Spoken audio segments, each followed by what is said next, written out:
¿Qué tal? Muy buenas noches, yo soy Genaro Lozano y esto es Punto y Contrapunto de miércoles. Esta noche vamos a hablar sobre la consulta popular, que por supuesto sigue siendo el tema de conversación en todos lados. Además, hablaremos también sobre la orfandad frente a la pandemia de COVID-19, ahora que se está hablando sobre el regreso a las clases, sobre si debe o no vacunar a los menores de edad y sobre el tema también de cómo está afectando esta pandemia a quienes tienen menos de 18 años. Veremos qué piensa la mesa.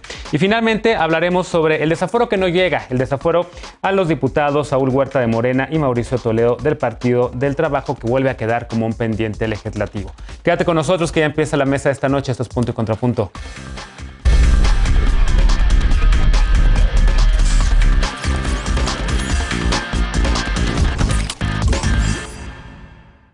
El próximo domingo, las mexicanas y los mexicanos estamos convocados a participar en la consulta popular, que sigue siendo el tema de conversación y de polarización. Mientras en algunos sectores se llama a no participar, el presidente López Obrador pues pidió no adelantar vísperas sobre una posible baja participación que vaticinó el senador Ricardo Monreal de Morena. El mandatario federal llamó a confiar en que la gente acudirá a las mesas de votación. Veamos el contexto. El pasado viernes, el Instituto Nacional Electoral sumó a los organismos públicos locales para promocionar la consulta popular que se realizará el próximo domingo. Este martes, el presidente López Obrador pidió no adelantar vísperas, dijo que hay que confiar en la gente y la llamó a ejercer sus derechos, pues según dijo, la gente quiere la democracia participativa y no solo representativa. Un día antes, el senador Ricardo Monreal, líder de la bancada morenista, dijo que difícilmente la consulta alcanzará la participación del 40% del padrón electoral, es decir, los 37.5 millones de votos que se requieren para que sea vinculante. El senador atribuyó su pronóstico a que el Instituto Nacional Electoral parece desinteresado, según Monreal, en fortalecer la participación democrática. El presidente López Obrador también señaló que el INE no está promocionando la consulta, mientras que Morena inició una campaña de promoción señalando que la consulta es para juzgar a los 5 antecesores del presidente López Obrador. El pasado 15 de junio, el INE inició la difusión de la consulta a través de los tiempos oficiales y suspendió todo tipo de propaganda gubernamental. También inició jornadas de diálogo nacional para invitar a la participación. Además, pidió no promover que la consulta será para juzgar a exmandatarios, pues la pregunta que la Suprema Corte de Justicia validó no menciona a ningún individuo, sino que se refiere a las decisiones políticas tomadas por actores políticos de los años pasados. Organizaciones de la sociedad civil como Justicia Transicional México y Elementa Derechos Humanos solicitaron a la Suprema Corte que defina cuáles serán los alcances de la consulta, pero no se dio trámite a la solicitud. Punto y contrapunto. Noche de miércoles y como cada lunes y miércoles saludo con gusto a Lisa Sánchez, directora general de México Unido contra la Delincuencia. ¿Cómo estás, querida Lisa? No te oigo. Ahí estás. Ya te oí. Te escuché al final. Saludo también con mucho gusto a Alfredo Lecona, activista y analista. ¿Cómo estás, querido Alfredo? Muy bien, querido Genaro. Buenas noches a todas y todos. Eder Guevara, fundador de Morena y antropólogo, también como cada lunes y miércoles. ¿Cómo estás, Eder? Genaro, contento con la toma de protesta del profe Castillo hoy en Perú. Hoy es buen tema, tomémoslo mañana. Y saludo también con mucho gusto a nuestra amiga de este espacio, María Clemente García. Ella es diputada federal electa por Morena y activista de la comunidad LGBTI+. ¿Cómo estás, querida? Muy bien, muchísimas gracias, Genaro, por la invitación de nuevo aquí a este diálogo tan interesante con estos grandes panelistas y líderes de opinión. A ver, empecemos con... Es la nueva generación de líderes de opinión, como anunciamos en Foro TV. Pero a ver, cuéntame una cosa. Te veo contenta con el ejercicio de la consulta. Empezamos primero con el punto y después escucharemos los contrapuntos. ¿Estás emocionada? ¿Te llama, digamos, la votación a la consulta de este domingo? ¿Crees que van a conseguir ese requisito del 40% de participación? ¿O eres pesimista, como está haciendo al parecer el senador Monreal? Bueno, definitivamente no soy pesimista como el senador Monreal. Por lo menos el ánimo en la calle, que he estado ahorita justamente en la promoción de la consulta, la gente está muy animada de participar en las calles. Y ahorita justamente el Financiero sacó información en la que el 61% de la población está manifestando la intención de querer participar en la consulta y de la gente encuestada el 77% en caso de participar votaría por el sí. Entonces creo que el ánimo está bien y creo que la gente en las calles, ¿no? El pueblo, la población está animada de tener un ejercicio en el que se tome en cuenta su opinión y creo que no es solamente se limita al ejercicio que vamos a tener este domingo, 1 de agosto, sino es más allá, es un proceso en el que se convergieron, ¿no? Un cúmulo de organizaciones, ¿no? De movimientos sociales en búsqueda, ¿no? de justicia, para solicitar esta consulta.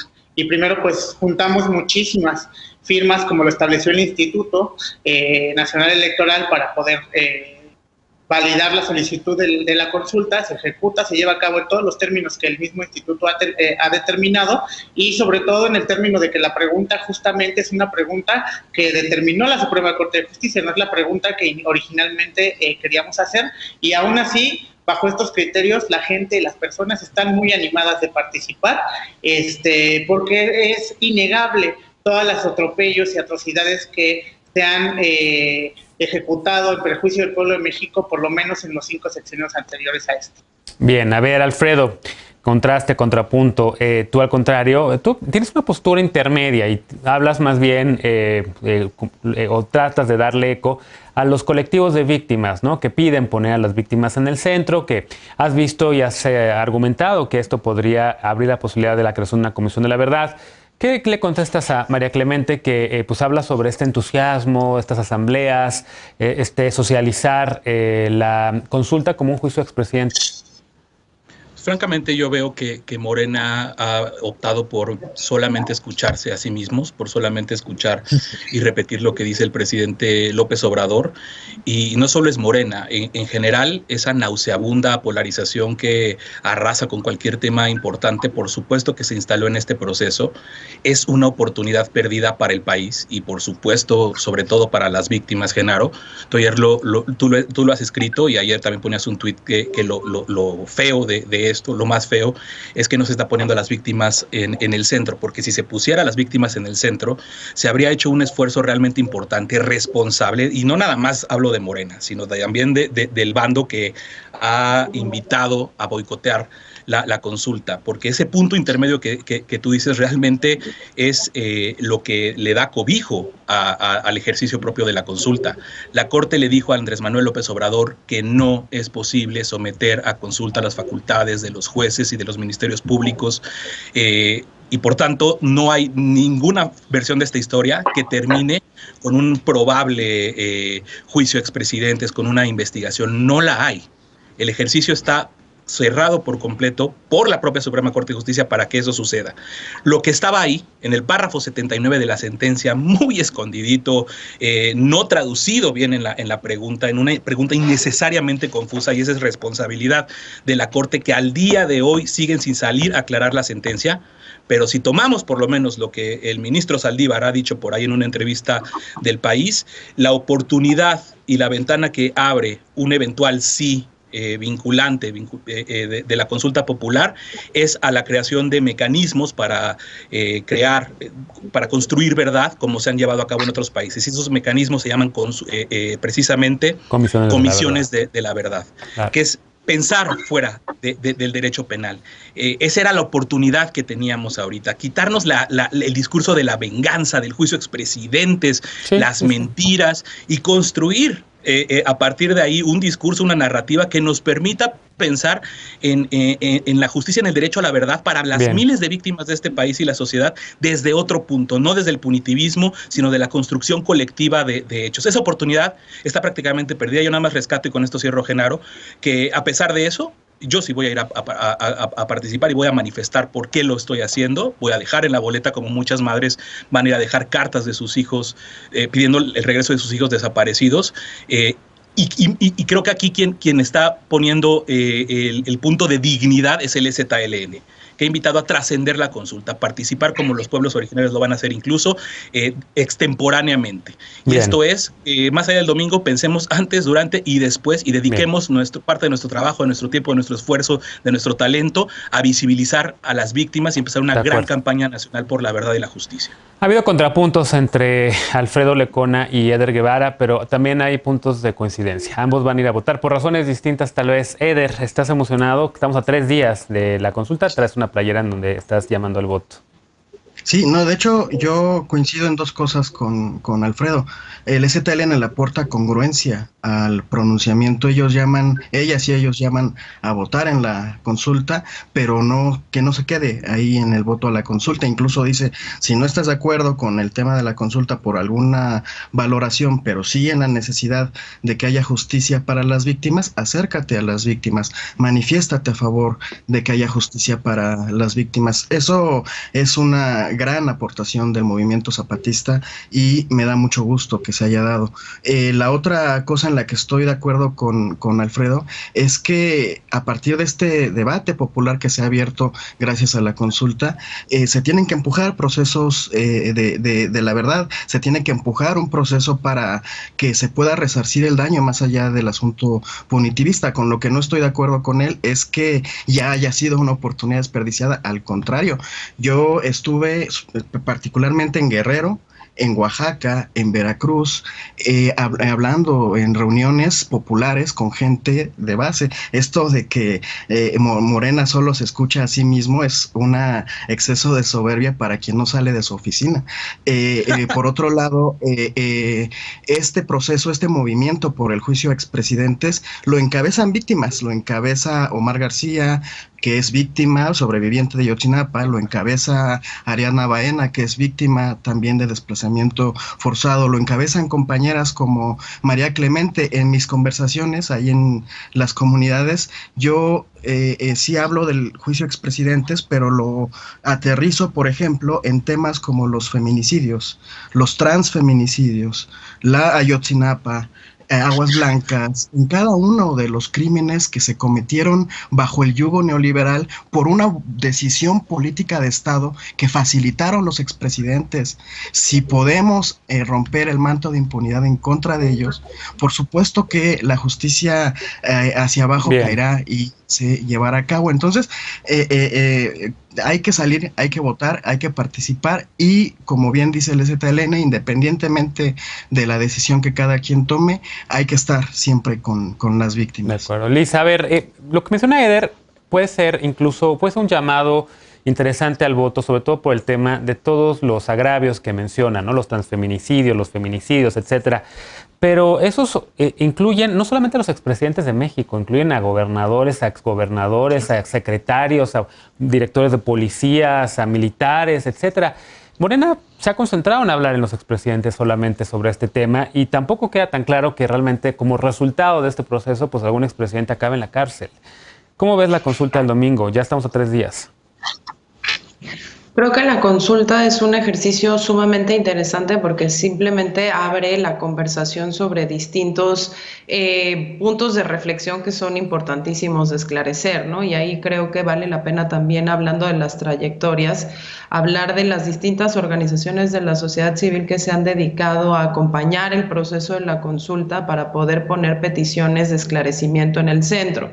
Lo primero ya lo mencionaba Alfredo y en algunas intervenciones anteriores también lo discutimos en la mesa con Eder, que era cuál era la pregunta correcta que se tenía que hacer, si realmente lo que se quería era lanzar una discusión pública sobre la intolerabilidad o la intolerancia que debemos tener hacia los grandes procesos de impunidad del país y cómo podíamos llegar a verdad y cómo podíamos llegar a una reconstrucción histórica y cómo podríamos llegar al resarcimiento de las víctimas, sabiendo de saque que justo la ley no se consulta, ¿no? Es decir, que la consulta podría ser un instrumento sumamente útil para acompañar la aplicación irrestricta de la ley y abrir mecanismos que no necesariamente fueran jurisdiccionales, y ahí parece que estoy citando a Arturo Saldívar en El País, que pudieran permitir las mesas de diálogo, la participación de las víctimas, el recuento de los hechos, etcétera.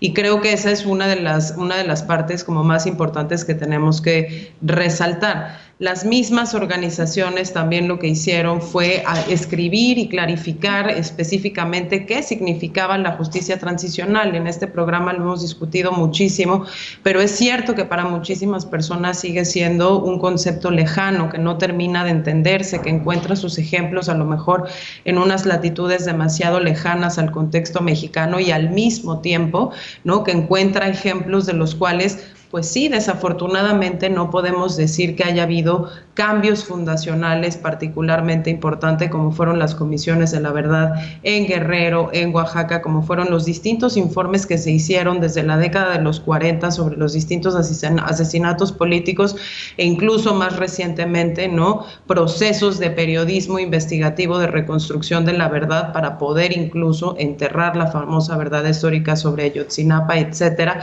sin que eso necesariamente, y creo que ese es el tercer reto de esta consulta, haya derivado en un cambio de funcionamiento estructural de la autoridad ministerial, de jueces y magistrados, de policías de investigación, de estrategia de seguridad que sigue dejando todas estas víctimas, ni tampoco necesariamente de sanción a esos perpetradores en lo político, sí, en lo económico, en lo legal, en lo operativo, que es exactamente como tú inauguraste esta pregunta. Entonces yo creo que hay que reconocer que ha habido un gran esfuerzo ciudadano para llegar a esta consulta, sí, que ha habido un gran esfuerzo de organizaciones de sociedad civil para clarificar la consulta, sus alcances y sus posibilidades, pero que el debate en el centro, y ahí es donde sí estoy de acuerdo con Alfredo, ha perdido la oportunidad de llevar a las víctimas al centro porque se ha centrado en un referéndum de oposición entre el presente y el pasado, como si eso realmente nos fuera a entregar resultados distintos. Sé que en el siguiente bloque donde hablemos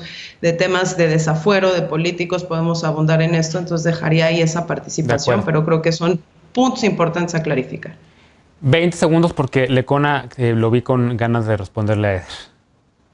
Sí, a ver, yo primero que nada, que creo que sí es importante hacer una distinción entre los discursos. O sea, no me encanta esto el punto de coincidencia es ir y hacer algo, porque hay muchísimas cosas y una historia que se ha perdido ahí, que tuvimos que haber rescatado como país, y por eso acoto el comentario que hice. Se perdió la oportunidad de usar este proceso.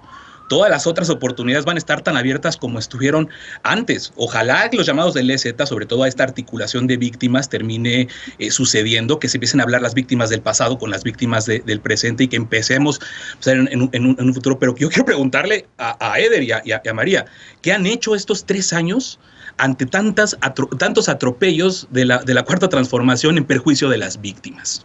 O sea, no es cierto que llegó la consulta y empezamos todos a hablar de las atrocidades y que eso hay que agradecérselo al partido Morena, por favor. Las víctimas llevan desde que, por lo menos en el último tramo, desde que López Obrador les prometió esas comisiones a la verdad sin necesidad de consulta, traicionándolas. Bueno, pero también ahí, con la Fiscalía General también ahí creo que Andrés Manuel lleva toda la vida hablando de los crímenes del pasado, señalando la violencia. No, sí. No, yo hablo concretamente de la salida, Genaro, o de una de las posibles salidas, o de los caminos no explorados. Se lo prometió a las víctimas 2 ocasiones en 2018.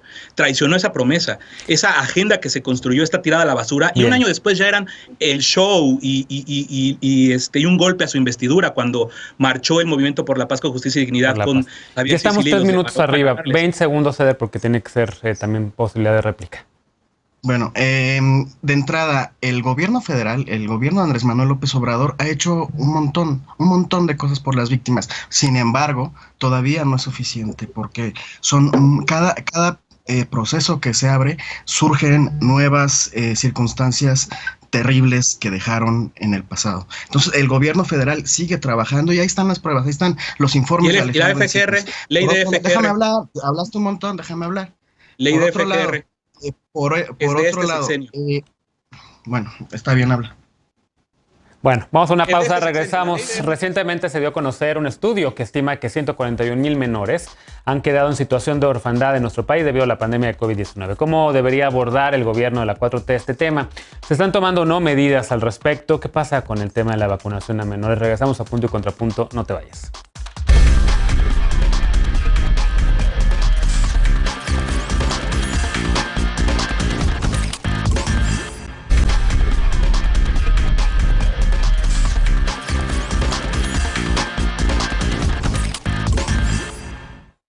Estamos de regreso a Un Punto y Contrapunto. Durante la pandemia, las y los niños han pasado desapercibidos. A esta conclusión llega el estudio sobre menores afectados por la orfandad asociada al COVID-19.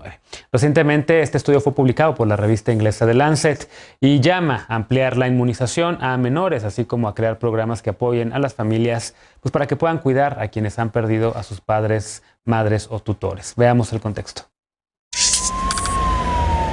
Uno de los impactos secundarios de la pandemia es la orfandad. La muerte de personas cuidadoras se ha convertido en una pandemia oculta, apunta un estudio publicado recientemente por la revista The Lancet. El estudio estima que entre marzo de 2020 y abril de 2021, aproximadamente 1.562.000 menores de 18 años perdieron a uno de sus cuidadores, ya sea padre, madre o abuelos tutores. La investigación analiza datos de 21 países, entre los que México registró la cifra más alta de menores en orfandad, con 141.132. Brasil se ubica en el segundo lugar con 130.363 y Estados Unidos en el tercero con 113.708. Al considerar las tasas por cada 1.000 niños, Perú encabeza la lista con 14, seguido de Sudáfrica con 6. México ocupa el tercer lugar con 5. En Perú, desde abril de 2020, el Estado otorga $50 mensuales a quienes hayan perdido a uno o ambos tutores. A la fecha, 8.000 reciben una pensión y la meta es que se duplique. En México, donde no hay cifras oficiales sobre menores en situación de orfandad por COVID-19, la senadora Esther Villarreal estimó que la cifra alcanza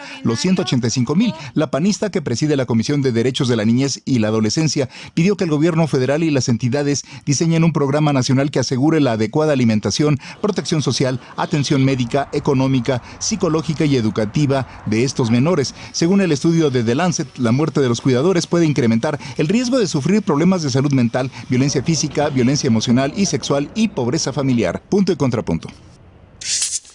Segundo tema a discutir esta noche. Lo hemos venido platicando a lo largo de la semana, esta semana en específico, porque ayer platicábamos con sus colegas de las mesas de los martes y jueves que pues la pandemia llegó a Palacio Nacional. El hijo menor del presidente López Obrador, pues el presidente lo dio a conocer en la mañanera, ¿no? Y se habló justamente sobre este tema de que si se regresará a clases, llueve, truene o relampaguee, como dice el presidente, a pesar de que no se está pensando todavía en México inmunizar a menores de 18 años, como sí está ocurriendo en Estados Unidos. Lisa, ¿qué decir de lo que está pasando? ¿Cómo está afectando esta pandemia a menores de edad? Y la resistencia a que en México también se pueda vacunar a la población de entre 12 y 18 años. Yo le doy la bienvenida a este tema y de verdad agradezco que estemos dedicando un espacio a esto porque me parece que es una tragedia que tiene dimensiones añadidas que creo que vale la pena poner todas juntas. El estudio de lo que nos habla es de la tragedia de más de 100,000 niños y niñas en México que se quedaron sin padre, madre o tutor y que tuvieron que entrar no solo a la vida adulta en el sentido de manejar su duelo, su falta de acompañamiento, su falta de sustento, la proveeduría económica de sus casas, sino que además lo tienen que hacer en un contexto en donde están aislados del sistema escolar, en donde los sistemas de salud están llenos, saturados, pospuestos o de plano saturados por la nueva tercera ola de COVID, pero además en un contexto en donde ya habíamos platicado en esta mesa que también el mercado laboral ha sufrido unos estragos tremendos, expulsó a cientos de miles de jóvenes de trabajos sumamente precarios, pero sobre todo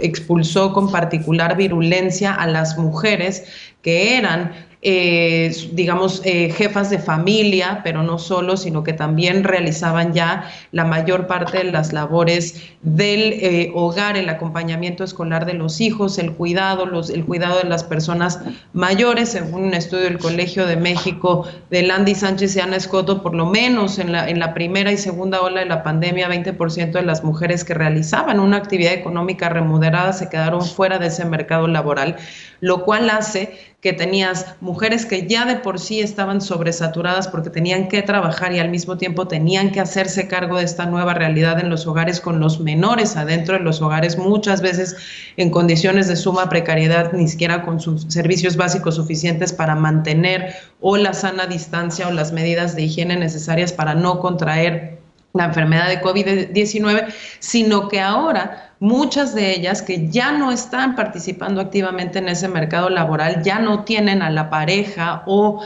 al proveedor de sustento económico, y ellas en estos trabajos precarizados en donde ganan menos que los hombres, pues ahora se tienen que hacer cargo del hogar. Yo creo que este estudio, en donde lo que se nos muestra es que hay niños, adolescentes y jóvenes que se van a tener que hacer cargo de su propia manutención y de la manutención de sus familias, al mismo tiempo que van a tener que enfrentar la responsabilidad de los cuidados y la precarización de su propia situación profesional y de desarrollo económico hacia adelante por la pérdida de años escolares enteros, es sumamente preocupante, y creo que sí tendríamos que poner esto en la agenda. Yo nada más cerraría diciendo, ojalá que acompañemos esto de verdad con datos, porque nuestra nota justamente nuestro en contexto cerraba diciendo: no tenemos datos suficientes para medir el tamaño de la tragedia, la necesidad, mapearla y acercar todo lo necesario para que estas infancias pues no sigan sufriendo así.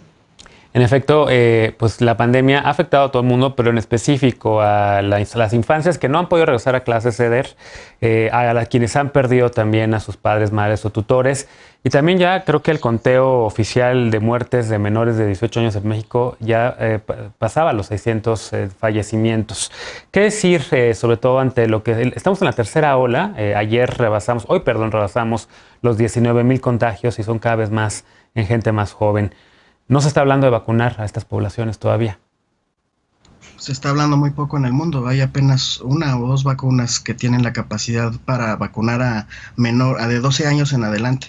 No hay todavía para vacunar a menores de 12 años. Pfizer. Y por lo tanto, siendo la única vacuna, por supuesto que no hay capacidad de abasto para todo el planeta. Entonces, se está hablando muy poco sobre el tema, porque todavía no hay vacunas que mostradamente tengan esta capacidad. Cuba dice que su vacuna ya están examinando la posibilidad de vacunar a infancias de 8 años en adelante, pero pues todavía no está aprobada. Por otro lado, me parece que es muy grave el tema de las infancias que están quedando en la orfandad por el COVID. Efectivamente, creo que hace falta tener más claridad de cuántas son, en dónde viven estas infancias. Claudia Sheinbaum ya hizo un compromiso de que van a garantizar que hasta la mayoría de edad estas niñas y niños tengan condiciones de vida digna. Al presidente ya se le ha planteado, él dijo que se tenía que ver cómo ayudarles, pero que no se les iba a dejar solas y solos. Yo creo que es un tema que se tiene que resolver también en Cámara de Diputados, que asignen un presupuesto concreto para poder darle una manutención a estas infancias de por vida, al menos hasta que cumplan la mayoría de edad, y que el Estado se haga cargo de las niñas y niños que hayan quedado en absoluta orfandad. Tenemos que ver cómo cómo llevar a cabo los mejores mecanismos. Hasta ahorita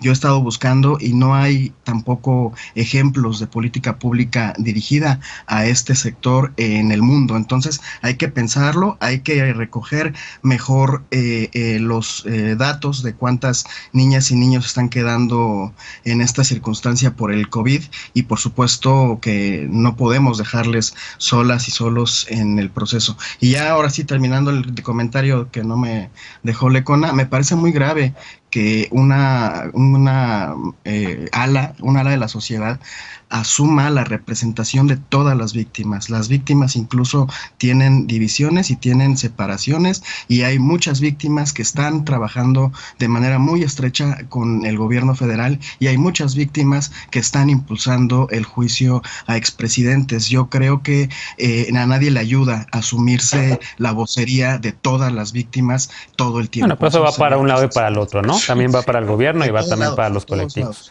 Dado que hubo ahí una referencia a Alfredo, primero te pediría porfa que hables sobre el tema de la orfandad, y luego si quieres contéstale brevemente a Eder. Sí, nosotros en el Café de la Mañana llevamos hoy justo este tema. Platicamos con el psicólogo clínico Fernando Nieto y con Tania Ramírez, directora de Redim, y es un episodio que a mí me costó mucho trabajo, me sigue costando trabajo escucharlo. Es realmente duro pensar en lo que están viviendo nuestras niñeces, partiendo primero de esto que ha señalado la OMS desde hace ya varios meses, ¿no? Que en el caso de las niñeces particularmente se está viviendo una sindemia, que es la conjugación de la pandemia con los otros factores estructurales que pues definitivamente nos arrojan estas cifras que habrán que interpretarse, que habrán que oficializarse, de hecho, porque hay que decir que lo que publica The Lancet es una construcción con datos y estadísticas de otro tipo de factores, pero no porque el país esté dando esa información. Y ahí es donde empezamos a ver los primeros omisiones de este gobierno, porque Redim, justo desde muy temprano la pandemia, pidió que se hiciera ese registro para conocer cuando las niñas y los niños perdían por causa de muerte por COVID a su principal cuidador, ¿no? Y en segundo lugar, entender que más allá de los cuidados y de todo lo que se pueda construir en un andamiaje institucional, legal, para poder garantizarles pues ahora sí que becas o demás cosas para el resto de su minoría de edad, hay que entender que lo que están pasando cuando pierden a alguien, primero que nada, es la pérdida de un ser amado en un contexto en el que los niños y las niñas han empezado o son quienes han más perdido, ¿no? De entrada la libertad, ¿no? O sea, que nos puede pesar a nosotros, pero pensemos en las niñas y los niños. Ahí es donde coincido yo plenamente con el presidente López Obrador cuando dice se tienen que abrir ya las escuelas sí o sí. O sea, no me encanta ese absolutismo, pero el diagnóstico es correcto. Están sufriendo bastante los niños. Nos decía Fernando Nieto en una pues como fotografía más íntima de él con sus pacientes con quienes trabaja, cómo nuestras niñeces tienen incluso miedo de sentir miedo. Es decir, que ven cómo están las cosas en casa, que ven el estrés de papá, de mamá, lo que están padeciendo también ellos mismos como familia en la pandemia, y ya no hay espacios seguros o no sabemos construirles desde el adultocentrismo muchas veces esos espacios seguros para que saquen toda su tristeza, para que puedan explotar cuando tienen que explotar. Y pues como lo han dicho acá, es una generación que lamentablemente va a vivir estos efectos y hay que tomar y retomar e insistir cada que hablamos de esto, la necesidad de desestigmatizar la salud mental, ¿no? De adultos y de niños y de adultos, porque si no la transmitimos a los niños, ¿no? Y cerrando con lo que decía Eder, absolutamente nadie se toma la vocería de las víctimas, no funciona así, somos muy cuidadosas las personas que acompañamos de decir colectivos de víctimas, estas personas, están las firmas de quienes lo hacen, está un movimiento por la paz con justicia y dignidad, esas son las referencias que hacemos y tampoco hablar así como de un ala, porque eso es lo conveniente, ¿no? Agarrar y meterte en un discurso de quieres hacer esto, el otro, bla, bla, bla, cuando pues, aquí lo que nos decía Eder es una víctima de Ayotzinapa, que por cierto, diputado electo de Morena, es quien está haciendo o está promoviendo la consulta, ¿no? Bien. Una víctima, y por eso ya no vale la pena. María Clemente. No, yo solo estoy diciendo, te estoy volteando tu argumento con tus propias palabras. Una víctima. María Clemente, los niños, el regreso a clases, las vacunas y cómo le está pegando la pandemia a menores de edad. ¿Cómo le está pegando la pandemia a menores de edad? Pues como tú dices, son menos de 600 los casos de defunciones y en comparativa con el universo total, ¿no?, de las víctimas de la pandemia, en realidad si vemos el impacto en menores de edad es menor, y esto es algo que no es particular caso en México, sino que se replica en el comportamiento de la población y de la infección de la pandemia o la transmisión en todo el mundo. Entonces, evidentemente sí es menos proclive las personas menores de 18 años a tener los grandes efectos, no a transmitirse el virus, sino a los efectos que tienen y que llevan, ¿no?, a un fallecimiento. En ese sentido, y como se comentaba al principio de la conversación, pues no son muchas las vacunas ahorita que de verdad garanticen que los efectos adversos de las vacunas no causen justamente efectos tan severos en infantes y adolescentes. Y también hay que analizar mucho el comportamiento de la orfandad que deja la pandemia, entendiendo también, no justamente ahora poniéndome, no en un pensamiento como la banda conservadora, ¿no?, en la que todo el Estado no les gustan las becas, no les gusta el estado del bienestar, pues también hablar qué grado de responsabilidad tienen las empresas que en plena pandemia obligaron a salir a trabajar a los padres y madres, y cómo es que estamos atendiendo la paternidad y la maternidad en México para atender las necesidades de las familias, en este caso de las niñas, los niños y adolescentes que viven en México. Bien, por cierto, vamos a continuar este tema mañana. Nuestra querida Lisa Sánchez nos está poniendo en el chat sobre los países que están vacunando a menores y qué tipo de vacunas están usando. En Estados Unidos, Pfizer y Moderna. En otras latitudes, en China, están utilizando la Sinovac también para niñas, niños y niñas. En Europa, en Israel, en los Emiratos Árabes Unidos, Chile, Canadá, República Dominicana, se está hablando de inocular a personas entre 12 y 18 años. Hacemos una pausa y al regresar, el último tema de la noche, el desafuero de los diputados Saúl Huerta y Mauricio Toledo sigue en pausa luego de que no se lograron los votos necesarios para convocar a un periodo extraordinario de sesiones. ¿Falta consenso o Morena está protegiendo a estos legisladores? Volvemos con este tema punto y contrapunto, no te vayas.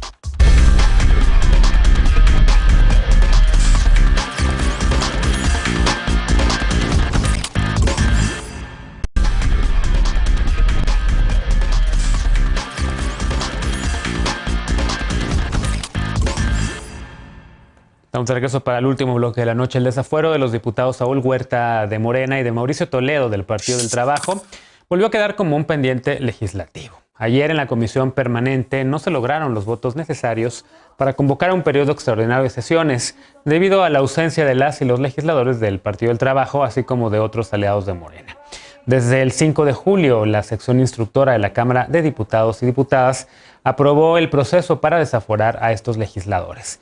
La Fiscalía General de Justicia de la Ciudad de México solicitó desde abril pasado, el desafuero de Huerta, quien está acusado de abuso sexual a menores. El legislador poblano fue denunciado por agredir sexualmente a un menor que trabajaba con él, mientras que la solicitud de desafuero en contra de Toledo, ex jefe delegacional en Coyoacán, también fue presentada por la Fiscalía Capitalina por presunto enriquecimiento ilícito. Esto porque las autoridades de la Ciudad de México detectaron un crecimiento injustificado de su patrimonio, pues durante el periodo en el que encabezó la delegación Coyoacán, la entonces delegación Coyoacán de 2012 a 2015. Otros temas que seguirán pendientes en tanto no haya un periodo extraordinario o hasta que inicie el nuevo periodo ordinario de sesiones es la ratificación del nuevo secretario de la Función Pública, Roberto Salcedo Aquino, la del de Hacienda, Rogelio Ramírez de la O, y la ley secundaria, sobre la revocación de mandato, así como la entrada en vigor de la reforma de outsourcing. Por su lado, el senador Ricardo Monreal dijo que todavía hay posibilidad de que se realice este periodo extraordinario mañana o el mismo viernes. A ver, último tema a discutir, por supuesto son los pendientes legislativos, pero creo que de esos destacan ese tema del desafuero. María Clemente, ¿cómo lo ves? ¿Qué está pasando? Porque pues ahí estaban las pruebas a uno de estos diputados, a Huerta, incluso tiene 2 denuncias, ahora sí que se lo cacharon con las manos en la masa, literal, y es muy grave la acusación y no hay, digamos hasta ahora, o no parece haber la voluntad de que Morena lo desafuere. Bueno, primero ver ayer que justamente la tendencia en el grupo parlamentario de Morena era mayoritariamente a favor de votar por el desafuero, ¿no? Y primero acotar que el tema del diputado Huerta, pues el tema es indefendible, ¿no? Creo que no hay parte que defienda, ¿no? Las acciones que este sujeto, ¿no?, ejecutó en perjuicio de este menor. Y en el caso de Toledo, primero aclarar que Toledo no es de Morena, que Toledo es un personaje externo, que sin duda hay un conflicto ahí con el Partido del Trabajo, que quizás debería resolver su dirigencia, que si bien es un aliado histórico, no viene con nosotros, y recordar precisamente que todo lo contrario, Toledo a nosotros nos golpeó a sillazos y nos corrió de asambleas y nos golpeteó, ¿no? Y ejecutó todo tipo de violencias y delitos electorales, ¿no? En perjuicio de Morena, los militantes de Morena en Coyoacán. Justamente la vez que hubo sillazos, ahí estuvo justamente nuestra hoy jefa de gobierno, la doctora Claudia Sheinbaum, ¿no? Y es un delincuente, no forma parte de las filas de Morena, aclarar con la audiencia, y que fue parte de una coyuntura en la alianza en la que en las curules reservadas, para las candidaturas reservadas, del Partido del Trabajo, pues de repente vimos la sorpresa de que estaba este personaje, que hoy pues se reelige. Entonces, en ese sentido, la tendencia del grupo parlamentario de Morena es para desaforarlo, y esperemos que en esta siguiente legislatura, pues por lo que yo entiendo, la tónica será la misma si es que no se resuelve en este periodo extraordinario. Pero bueno, aclarar eso perfectamente, y creo que el cuerpo colegiado que dirige el Partido del Trabajo debería rectificar. Si bien es un aliado histórico de Morena, también hay que saber reconocer cuando hay errores, y sin duda este es un error del Partido del Trabajo. ¿Cómo lo ves, Lecona? Y también los temas pendientes que hay. No solamente está este desafuero, el de Toledo y el de Huerta, sino también lo de la ley de revocación de mandato, la ley secundaria, entre otros. ¿Habrá posibilidad de un periodo extraordinario este viernes? No lo sé, yo no veo que las cosas se vayan a componer, por lo menos, sobre todo por cómo han estado reaccionando más allá de las dirigencias. Yo he escuchado ya varios legisladores, incluso de Morena, que están dando casi por hecho de que ya está en la cabeza en septiembre, ¿no? Con la nueva legislatura. Y de estos personajes, yo creo que es como la extensión de ese acto reflejo casi del coordinador de Morena, Ignacio Mier, cuando recién se supo de el depravado devorador de Saúl Huerta, cuando fue sorprendido infraganti prácticamente, y que dijo en ese momento el coordinador de Morena que lo que había hecho lo había hecho no en su tiempo de legislador, no en sus funciones de legislador, ¿no?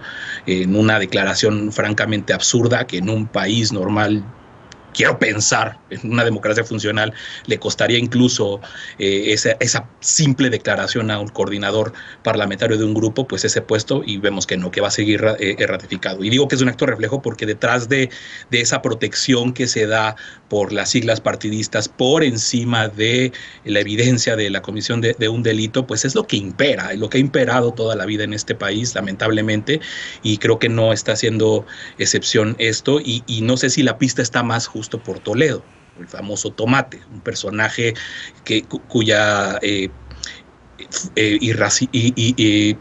furia, sus enojos, sus desplantes, sus crímenes, como dice María, datan ya de tiempos muy atrás, y de la protección, ojo, de Marcelo Ebrard en su momento, que cuando este personaje pertenecía a esta corriente de los chuchos, IDN me parece se llamaba, Ebrard le dio toda la fuerza y todo el apoyo para poder desmoronar esa corriente que le era adversa en su momento. Entonces, pues, son monstruitos que se van creando a partir de este tipo de pactos de impunidad, de esta funcionalidad a un personaje u otro, que tampoco es que de repente apareció en una lista del PT y que nada más hay que cuidar que no es de Morena, sino que llegó por otro lado, sino que fue una construcción la de él y de los otros perredistas que dejaron muy al inicio de la legislatura la bancada de el PRD, apoyando abiertamente a la Cuarta Transformación, y cuyos votos sirvieron para muchas cosas en la legislatura que está por terminar. Y por supuesto que hay pactos, y por supuesto que hay cosas que se están cuidando y que pues nada más ahorita no son tan visibles como al grado de estarnos preguntando por qué demonios no procedió el desafuero, cuando sí pasó, por ejemplo, el gobernador panista Cabeza de Vaca en tiempo electoral. Buena pregunta que hace Lecona, Lisa. ¿Cuál podría ser la respuesta? ¿Cuál respuesta ves posible? Y también sobre los pendientes legislativos, que evidentemente quedan muchísimos pendientes, entre ellos pues cannabis también, ¿no? Pero bueno. Pues yo creo que lo más importante aquí es justamente preguntarnos por qué las cúpulas políticas se protegen a sí mismos, porque lo más fácil hubiese sido que para que la convocatoria a la permanente, a la comisión permanente para convocar un periodo extraordinario en donde se pudiera proceder con el desafuero de estos dos personajes, era separar los temas, ¿no? Pero se hizo un dictamen en el que se incluyeron varios temas legislativos, muchos a demanda de la propia oposición, que por supuesto que no iba a permitir, sabiendo que no le salen las cuentas de los votos a Morena, lograr ese periodo extraordinario sin poder meter agenda en ese periodo extraordinario, se pudiese llegar a los acuerdos necesarios, ¿no? Lo vimos el día de hoy, creo que fue una sesión bastante ajetreada de la permanente, en donde en primera instancia no solo no desecharon el dictamen con el que iban a convocar al periodo extraordinario, sino que lo devolvieron a comisiones, en un hecho así medio raro, y después en la propia tarde ya del día lo que vimos fue que se adelantaba la convocatoria para la permanente para poder convocar a un extraordinario, cuando en la mañana se había dicho que iba a ser hasta el 4 de agosto y ahora termina la convocatoria literalmente para los próximos días para ver si le sale un periodo extraordinario este viernes. En esa negociación del por qué se protegieron y por qué no sacaron el caso específico de Huerta y de Toledo para que pudiese votarse ese desafuero al margen del resto de la agenda legislativa, pues entran ahí sí los juegos de poder donde decía yo, la oposición lo que buscaba era incluir la ley reglamentaria de la revocación de mandato, ¿no? Porque lo que no iban a permitir es que esto siguiera sin reglamentación, y por el otro lado estaba todo el tema de la ley de outsourcing o de esta reforma laboral de la subcontratación, que no es nada más un tema de saber si lo subimos al extraordinario o no lo subimos al extraordinario para dificultar los números y las votaciones y que entonces se retrasara, por lo tanto, el desafuero de estos dos personajes, sino que tenía también que ver con las fechas perentorias o los plazos que se habían extendido para que los patrones pudieran llegar a acuerdo con el IMSS y pudieran cumplir con las nuevas disposiciones de la ley de outsourcing que estaban marcadas para agosto de este año y que permanecen así. Entonces yo creo que es sumamente complicado, pero la solución era simple. Se separaban las dos cosas, se tramitaba en extraordinario el desafuero de estos personajes que a ninguno de los partidos políticos ahí les conviene seguir teniendo, y se avanzaba con la agenda legislativa en los días de agosto que le quedan, porque el periodo ordinario empieza hasta septiembre de este año. Bien, y finalmente, Eder, ¿qué decir de la tardanza para desaforar a este diputado de Morena y pues también al del PT? Morena pues tiene las mayorías para poder hacerlo. No, ya vimos que no. En la permanente y en la Jucopo sí se necesita del voto de nuestros aliados. Entonces, a Morena por sí solo no le da, porque ya lo hubiéramos hecho. Morena propuso desaforar a Huerta y que encarara la ley, como sucedió también con el diputado de Hidalgo y el tema del accidente vehicular que tuvo. Me parece que ahí el PT, mucho se decía después de la elección el asunto, la relación con el verde ecologista, que hay que estar negociando. Bueno, esas negociaciones también suceden con el PT. En el programa pasado hablamos de que el PT fue de los que apoyaron las iniciativas retrógradas de Nuevo León. Son de las contradicciones con las que se tiene que estar navegando permanentemente, y tiene que haber procesos de diálogo y negociación para poder destrabar permanentemente los temas de agenda. Aquí, ¿qué está pasando? Que el berrinche de Fernández Noroña, cuando quiso ser presidente de la mesa directiva, que es donde acuerda con el Tomate, nos lo están haciendo pagar todavía, y eso me parece una irresponsabilidad del PT en su conjunto, porque lo de Huerta ya hubiera sucedido, pero como los están metiendo en el paquete, pues seguimos cargando con dos personajes que tendrían que estar enfrentando la justicia en este momento. Es un tema político absolutamente que se tiene que resolver por la vía del diálogo y la negociación, porque si no tenemos los votos suficientes en la Junta, va a ser muy complicado que suceda esto. Y por eso, ojo, porque yo me acuerdo que el PT y que Fernández Noroña fueron de los grandes opositores a que se eliminara la figura del fuero para todos los representantes populares. Si se hubiera eliminado esa figura, no estaríamos pasando lo que pasamos con Cabeza de Vaca y con estos dos personajes en ese momento. Solamente se eliminó el fuero a presidente porque esa fue la propuesta que Andrés Manuel, bueno, al menos esa parte de la propuesta le respetaron a Andrés Manuel, porque él había propuesto que fuera a todas las autoridades. Yo creo que ya estaríamos en otra circunstancia en este momento si se hubiera aprobado eliminar el fuero para todos los funcionarios. Y por último, qué mal, de verdad qué mal, que nos quieran cuantificar cuántas víctimas están en el movimiento de juicios a expresidentes. Bien, bueno, hacemos un corte, regresamos con la paparrucha de esta noche y le damos seguimiento también al tema de si hay o no periodo extraordinario en la Cámara de Diputados y Diputadas. No te vayas, regresamos para despedirnos de los panelistas y con la paparrucha de este miércoles.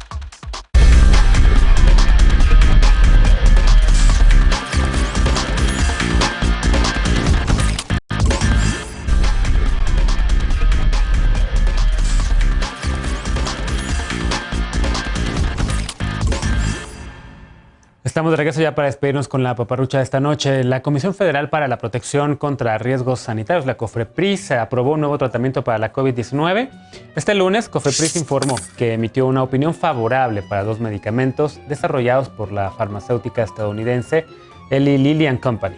La combinación de estos fármacos es considerada un buen tratamiento para síntomas de COVID-19 leves o moderados en adultos y adolescentes mayores de 12 años.